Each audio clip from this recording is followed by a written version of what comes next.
PS5 not turning on after an update? Don't panic, here's a quick step-by-step fix you can try right now. First, unplug the power cable from your PS5 and wait at least 60 seconds. Then plug it back in and try turning it on.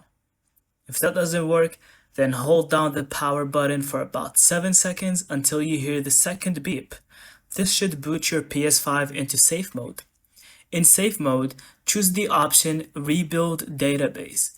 This fixes corrupted update files without deleting your data.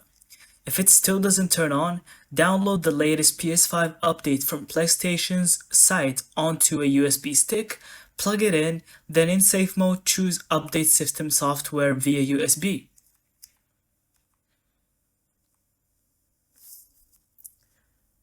You can find it here, Update System Software.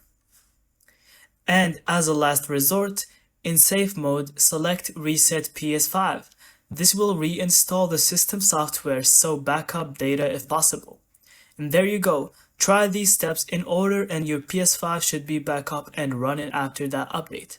Thank you so much for watching. I hope you found this video helpful and don't forget to leave us your thoughts in the comments.